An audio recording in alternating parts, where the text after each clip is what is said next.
حلقة النهاردة مهمة جدا لكل مريض سكر، لأننا هنتكلم فيها عن علاج النحافة لمريض السكر، وهنتعرف مع بعض على أطعمة هيساعدوك إنك ترجع لوزنك الطبيعي، ويساعدوك إنك تترك حالة الهزل والهذيان اللي بتكون موجودة في جسمك، لأنه مش معقول أبدا هتفضل في الحالة دي ويفضل جسمك ينزل بشكل مستمر. في الحقيقة أنت كده هتختفي. فأنا النهاردة هساعدك بأطعمة مليانة بالسعرات الحرارية، مليانين بالمعادن زي الصوديوم والبوتاسيوم والمغنيسيوم، مليانين بفيتامين ب 12، كمان مليئين بالبروتين. وزي ما احنا عارفين ان جسمك بيعتمد على الطاقة من العضلات، يعني بيعتمد عليها من البروتين. اذا انت جسمك محتاج يبني عضلات بدل ما يحرق، فعشان يبني انت محتاج تشتغل على اكتر من نقطة. النقطة الاولى انك تنزل الجيم وتلعب رياضة الاثقال او رفع الاوزان او رياضة المقاومة حتى في البيت. والنقطة التانية انك تاكل بروتين كفاية عشان جسمك يبتدي يستخدمه في بناء العضلات دي. بناء العضلات دي مش هيتم الا من خلال الاوميجا 3 والمعادن والفيتامينات المهمة جدا. اوميجا 3 مهم جدا لبناء العضلات، فانت لازم في النظام الغذائي بتاعك تاخد كفايتك من الاوميجا 3، لان جسمك مش بيصنعها، فلازم تحصل عليها من الأطعمة الخارجية. والنقطة التانية إن عندك معادن وفيتامينات زي البوتاسيوم والمغنيسيوم وفيتامين ب 12 مهمين جدا جدا لإنتاج الطاقة في جسمك، اللي جسمك هيستخدمها عشان يودي السكر اللي موجود في الدم للخلايا، فتحصل حضرتك على الطاقة اللي انت محتاجها عشان تبتدي تبني الخلايا.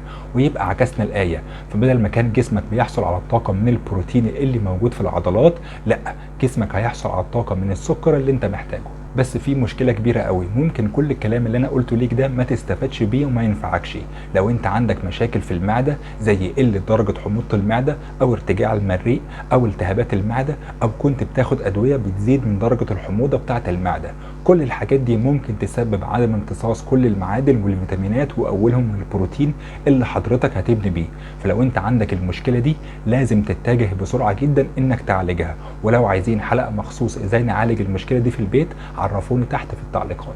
طيب بجانب المعلومات اللي انا قلتها ليكم في بداية الفيديو، الأطعمة اللي انا اخترتها النهاردة معتمدة على نقطتين مهمين جدا جدا، انها تقدم لك سعرات حرارية كتير جدا عشان جسمك يستغلها لإنتاج الطاقة ويبتدي انه يستفاد وما يحرقش من العضلات. والنقطة التانية ان نسبة الكربوهيدرات تكون قليلة عشان الانسولين ما يرتفعش والسكر يرتفع في جسمك. فدايما خليك حازم مع الكمية اللي انت بتاكلها، وركز معايا من اول الحلقة لاخر الحلقة، ويا ريت ورقة وقلم وتكتب اللي انا هقول لك عليه النهارده. اول حاجة معانا هو لب عباد الشمس او لب دوار الشمس، احد الاطعمة المسموحة في اللو كارب دايت والكيتو دايت، ومهم جدا لمريض السكر اللي عايز يستعيد الكتلة العضلية في جسمه. ليه بقول لكم الكلام ده؟ لانه غني جدا بالبوتاسيوم، غني بالمغنيسيوم، غني بنوع من انواع الاوميجا 3، وهو اللي بيبقى سريع الامتصاص، وبالتالي انت بتقدم لجسمك عنصر مناسب وحلو جدا. والنص كوب منه فيه 200 سعرة حرارية، فانت بتدي لجسمك سعرات حرارية كتير قوي، بجانب ان النصف كوب ده بيكون 3-4 جرام بس من الكربوهيدرات.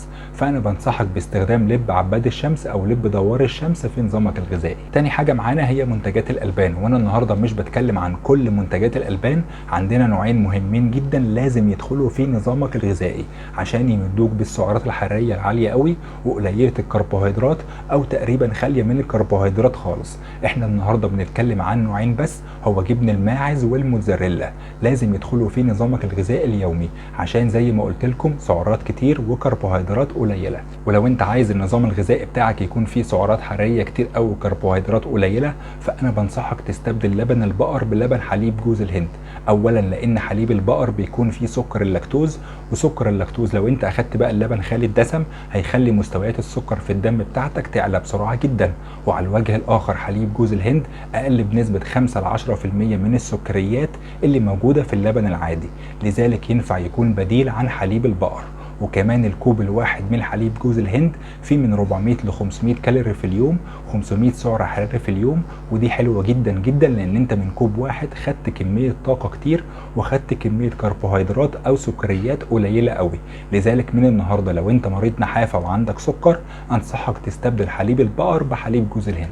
تالت حاجة معانا هي الأسماك الدهنية، وتعبت أقول لك ضيف الأسماك الدهنية في نظامك الغذائي يا مريض السكر عشان هيساعدك بنسبة كبيرة. بس النهاردة بقى أنا مش هفوت الحلقة دي إلا لما أقول لك هتفيدك في إيه. والأسماك الدهنية زي التونة والسلمون والماكريل والسردين، وأنا برشح لك الماكريل، سعره رخيص وكمان بيقدم لك عناصر غذائية كتيرة جدا وأهمهم الأوميجا 3.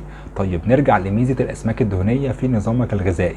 الأسماك الدهنية بتمدك بفيتامين A، بتمدك بفيتامين D، بتمدك بالاوميجا 3. فيتامين A الموجود في الاسماك الدهنيه من مضادات الاكسده اللي بتحارب الشيخوخه والامراض المزمنه عن طريق ان هي بتساعد في محاربه او حمايه جسمك من الشوارد الحره، ودي عبارة عن مواد بتدمر جسمك وتساعد في الطفرات الجينية فتؤدي في النهاية إلى السرطان لا قدر الله وإلى الالتهابات المتكررة في جسمك، وهي أحد عوامل الإصابة بمقاومة الأنسولين.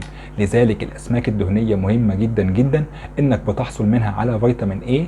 أما بالنسبة لفيتامين D اللي موجود في الأسماك الدهنية فهو بيساعد على محاربة الالتهابات والتهام الالتهابات اللي موجودة في الجسم زي مقاومة الأنسولين. والنقطة الثانية إنه بيساعدنا وبيساعد الرجالة على ارتفاع هرمون التستوستيرون في جسمهم، وهرمون التستوستيرون احد هرمونات البناء اللي بتشارك وتساعد في بناء العضلات في جسمك، فده هيساعدك انك تسترد عضلاتك تاني وترجع بشكلك الصحي ويكون وزنك مناسب لطولك وسنك. اما الاوميجا 3 فانا قلت ليك ان جسمك ما بيصنعهاش، وبالتالي انت محتاج تحصل عليها من مصدر خارجي زي الاسماك الدهنية لانها بتكون غنية جدا بيها. والمهم ان هي برضو بتساعد على علاج الالتهابات وبتساعدك على بناء العضلات وبناء البروتين وتخليق البروتين في جسمك، فبرضه ده هيساعد على استعادة شكلك الخارجي ويكون مظهره كويس. رابع حاجة معانا هو الافوكادو، والافوكادو غني جدا بالدهون الصحية وفيه كمية كربوهيدرات قليلة، ولكن العنصر المهم بالنسبة ليك اللي انا قلت لك مهم جدا لبداية انتاج الطاقة في جسمك هو ايه؟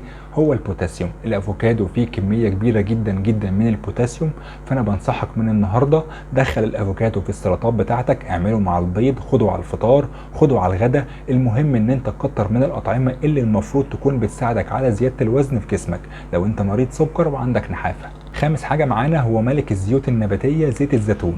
الجرام الواحد منه فيه 9 سعرات حرارية، وبكده يكون غني جدا بالسعرات الحرارية.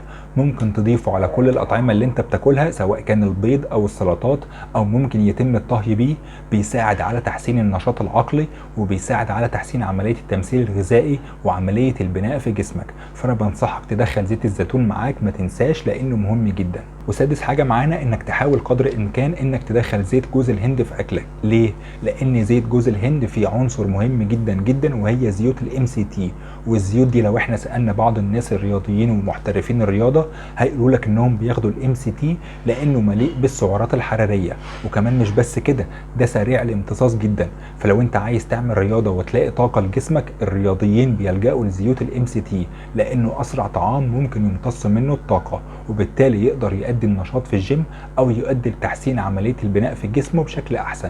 فانا بنصحك من النهارده حاول تستخدم زيوت جوز الهند في طعامك.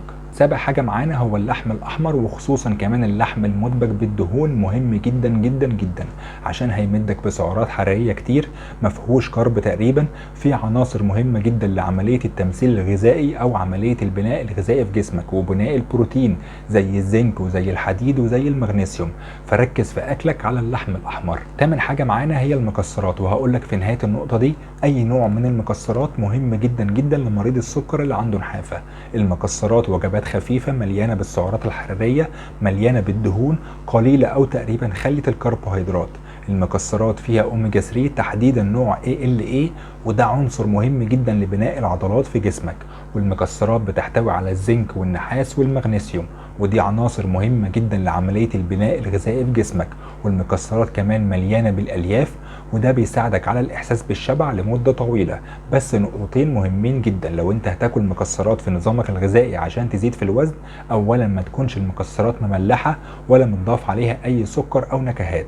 النقطة التانية إن الجوز هو الطعام المهم جدا جدا في المكسرات لأنه غني جدا بالALA زي ما أنا قلت لكم، وهو نوع من أنواع الأوميجا 3، فركز على الجوز لانه هيمدك بالعنصر اللي هيساعدك في بناء وتخليق البروتين. واخر حاجه معانا هي زبده الجوز وزبده الفول السوداني وزبده اللوز وزبده الكاجو.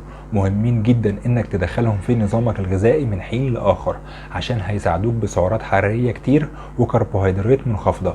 واهم حاجه وانت بتشتريهم من السوبر ماركت تاكد انهم خاليين من السكر، يعني ما فيهمش سكر خالص عشان ما يرفعلكش السكر في جسمك.